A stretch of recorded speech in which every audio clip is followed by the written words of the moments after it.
Channel education candle. मेरा नाम है अंजलि शर्मा और हम ऑपरेटिंग सिस्टम में फाइल सिस्टम के बारे में पढ़ रहे हैं। फाइल सिस्टम का जो टॉपिक है वो हमने अपनी प्रीवियस वीडियो में कवर किया है। अगर आपने वो वीडियो नहीं देखी है तो काइंडली आप पहले उस वीडियो को देख लीजिए, जिससे कि आपको ये वाली वीडियो बहुत ही ईजिली समझ आ जाएगी। तो स्टार्ट करते हैं। आज हम डायरेक्टरीज़ के बारे में पढ़ेंगे। हमारी लास्ट वीडियो में हमने इंट्रोडक्शन देखा था, जिसमें हमने डायरेक्टरीज़ के बारे में भी जाना था। आज हम इससे आगे का थोड़ा सा टॉपिक पढ़ेंगे। सबसे पहले एक बार रिवाइज कर लेते हैं कि डायरेक्टरीज़ क्या है। तो directories is a container that use to contain folders and files. Directory क्या है? ये एक फोल्डर की तरह काम करता है जो कि अलग अलग आपके फाइल्स को कंटेन करता है। अब ज़रूरी नहीं है कि आपका कोई फोल्डर है तो वो सिर्फ फाइल्स ही रखेगा। हम जानते हैं हम एक फोल्डर के अंदर कई सारे फोल्डर्स बना सकते हैं, ठीक है। यानी कि एक डायरेक्टरी के अंदर आप कई सारी सब डायरेक्टरीज बना सकते हैं।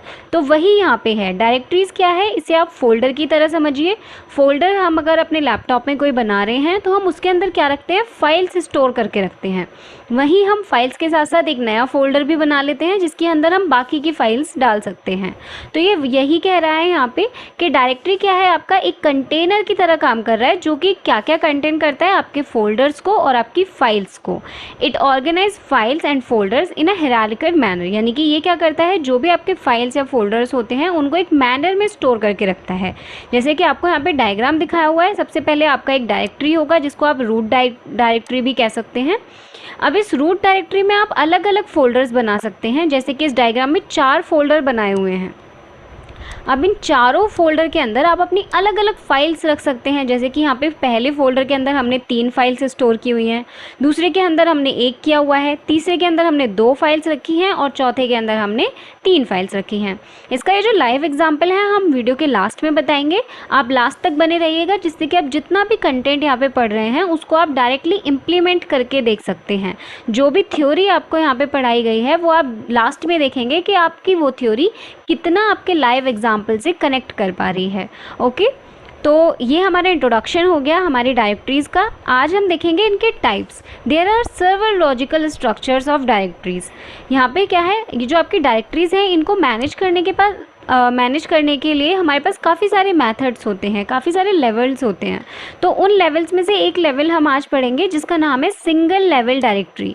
इसके नाम से ही हमें पता चल रहा है ये क्या है? Single level. यानी कि यहाँ पे डायरेक्टरी का केवल एक लेवल हम लेके चलेंगे। The single level directories is simplest directory structure. ये क्या है? सबसे सिंपल डायरेक्टरी स्ट्रक्चर है। क्यों? क्योंकि इसमें सिर्फ सिंगल लेवल रहने वाला है, तो कोई भी कॉम्प्लिकेशन आपको यहाँ पे नहीं आएगी अलग अलग लेवल को मैनेज करने में। In it, all files are contained in same directory, which make it easy to support and understand. क्या कह रहा है ये कि यहाँ पे आप क्या करेंगे? एक सिंपल फोल्डर बनाया है, एक सिंगल, और इसी के अंदर आप अपनी अलग अलग फाइल्स को स्टोर कर सकते हैं। जैसे कि एक फोल्डर के अंदर मैं 2 फाइल्स डाल दूँ यहाँ पे, तो ये क्या है? एक सिंगल लेवल का आपका डायरेक्टरी है जिसके अंदर आपने अलग अलग फाइल को स्टोर किया हुआ है। अब हम जानते हैं कि एक सिंगल फोल्डर है हमारे पास, तो उसके अंदर कोई भी चीज़ की आपकी सर्चिंग है या फिर आपको कोई भी फाइल ऐड करना है तो वो बहुत ही ईजीली हो सकता है। तो वही यहाँ पे इन्होंने बोला है कि जब आप सिंगल लेवल डायरेक्टरी का यूज़ करते हैं तो ये काफ़ी ईजी होता है आपके लिए, सपोर्ट के लिए, और काफ़ी ईजी आपको समझने के लिए भी है। A single level directory has a significant limitation। कुछ लिमिटेशन भी है इसके पास। However, when the number of files increase, जब आपके पास एक ही फोल्डर में काफ़ी सारी फाइल्स हो जाती हैं, और when the system has more than one user, या फिर आपके सिस्टम में एक से ज़्यादा यूज़र हैं। जैसे कि हम कोई लैपटॉप यूज़ कर रहे हैं, तो जब हमने इसे परचेज़ किया होता है तो हमारी एक यूज़र आईडी बनाई जाती है जहाँ पे हम अपना जीमेल डालते हैं या फिर आप कोई भी अपनी आइडेंटिटी डालते हैं जिससे आपको एक यूज़र बन के आ जाता है, ठीक है। अब अगर आपके लैपटॉप में केवल एक यूज़र चल रहा है तो ठीक है, तब आपकी सिंगल लेवल डायरेक्टरी जो है वो कोई भी कॉम्प्लिकेशन क्रिएट नहीं करेगी। लेकिन अगर आप एक से ज़्यादा यूज़र यूज़ कर रहे हैं तब वहाँ पे आपकी लिमिटेशन आ जाती है आपके सिंगल लेवल की डायरेक्टरी में। Since all the files in the same directory, they must have unique name। ये बहुत इंपॉर्टेंट है आपके सिंगल लेवल डायरेक्टरी में, क्योंकि हमारे पास केवल एक ही फोल्डर है और उसी में ही हम अलग अलग फाइल्स रख रहे हैं। तो ये बहुत ज़्यादा ज़रूरी हो जाता है आपके लिए कि आप हर फाइल को अलग अलग नाम दें। अगर आपने पहले फाइल को 1 नाम दिया है तो ये ज़रूरी है आप दूसरे फाइल को 2 नाम दें। आप दोनों को 1 नाम नहीं दे सकते, क्योंकि आप उनको एक ही फोल्डर में सेव कर रहे हैं। ये ऐसा रियल में होता है या नहीं होता, ये हम देखेंगे अपने वीडियो के लास्ट में, ठीक है। नेक्स्ट देख लेते हैं, ये आपका कुछ डायग्राम है आपके सिंगल लेवल डायरेक्टरी का। अगर आपके एग्जाम में ये टॉपिक आता है तो आप ये डायग्राम बना के बहुत ही इजीली चीज़ों को एक्सप्लेन कर सकते हैं। यहाँ पे हमारी डायरेक्टरी दी हुई है D1 D2 अलग अलग पूरे D8 तक हमने डायरेक्टरी बनाई हुई है। सिंगल लेवल डायरेक्टरी है, एक ही लेवल पे सारी डायरेक्टरीज बनी हुई हैं और इनकी फाइल्स जो है वो अलग अलग हैं, जैसे कि आपको यहाँ पे डायग्राम में दिखाया हुआ है। तो ये होता है आपका सिंगल लेवल डायरेक्टरी। अब इसके कुछ एडवांटेज और डिसएडवांटेज भी देख लेते हैं।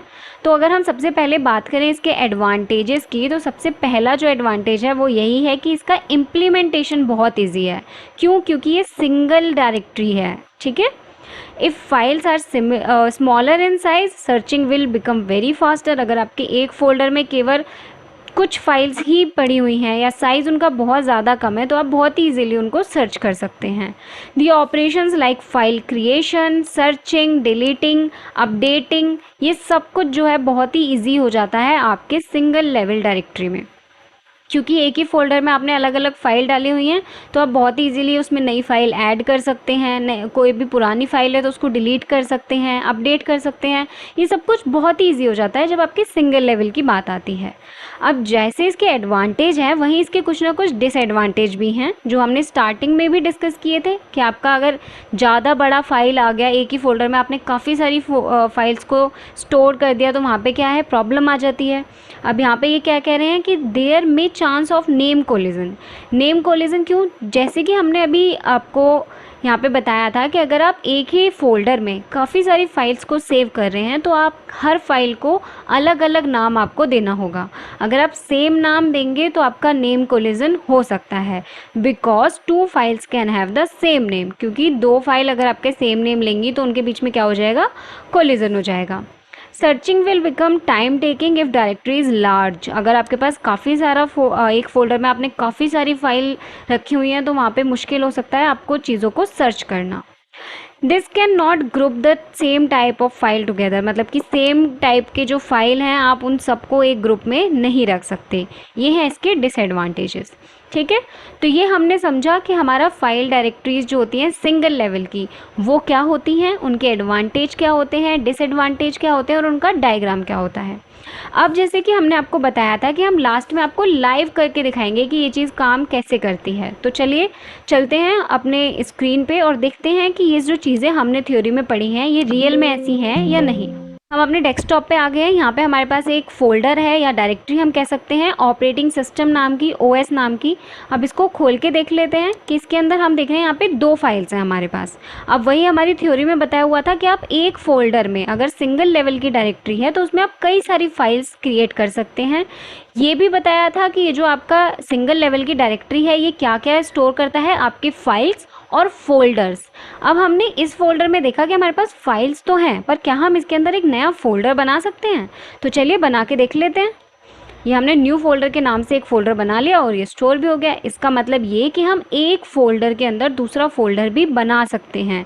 इट मीन्स एक डायरेक्टरी के अंदर उसकी सब डायरेक्टरी भी हो सकती है। और ऐसे ही नहीं, आप इस फोल्डर के अंदर एक और फोल्डर बना सकते हैं। न्यू फोल्डर के नाम से मैंने बना लिया, ये भी स्टोर हो गया। इसका मतलब ये कि आप एक डायरेक्टरी के अंदर सब डायरेक्टरी बना सकते हैं और उनकी भी सब डायरेक्टरीज हो सकती हैं। पर हम यहाँ पे क्या कर रहे हैं, सिंगल लेवल की बात कर रहे हैं, तो हम इस चीज़ के डीप में नहीं जाएंगे। दूसरा वहाँ पे उन्होंने ये बोला था कि अगर आपके पास सिंगल लेवल आप डायरेक्टरी यूज़ कर रहे हैं तो आपके फाइल्स के नेम सेम नहीं होने चाहिए, आपको उन्हें डिफरेंट रखना होगा। तो हम देख लेते हैं, हमने यहाँ पे 2 फाइल बनाई हुई है, एक ऑपरेटिंग सिस्टम डायरेक्टरी के नाम से, दूसरी ऑपरेटिंग सिस्टम के नाम से। तो हम इनका नाम चेंज करके देखते हैं, दोनों का नाम सेम रख के देखते हैं कि ये काम करता है या नहीं, यूनिक नेम ज़रूरी है या नहीं है। तो मान लिया मैं इसके पास आई और मैंने इसका नाम कॉपी कर लिया। अब इसके पास आके मैं इसको सेम नाम दे देती हूँ। जैसे कि हम देख रहे हैं दोनों का नाम सेम है। अब जैसे ही मैं इसे एंटर करूँगी तो आपके यहाँ पे एक पॉपअप खुल के आता है जो क्या कह रहा है कि आपको सच में ऑपरेटिंग सिस्टम PPTX का जो नेम है उसको चेंज करना है, क्योंकि आप इसको जो नाम दे रहे हैं वो ऑलरेडी इस लोकेशन पे है। ये लिखा हुआ है यहाँ पे, there is already a file the same name in this location. Same name की एक और फाइल है, आप तब भी उसको सेम नेम से सेव करना चाहते हैं।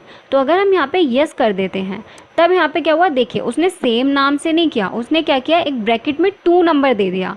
इसका मतलब ये कि हमारी थ्योरी में जो बोला गया था कि अगर आप सिंगल लेवल डायरेक्टरी का यूज़ कर रहे हैं तो आप एक से ज़्यादा फाइल को सेम नेम नहीं दे सकते, तो वो चीज़ भी यहाँ पे इम्प्लीमेंट होती है। ठीक है।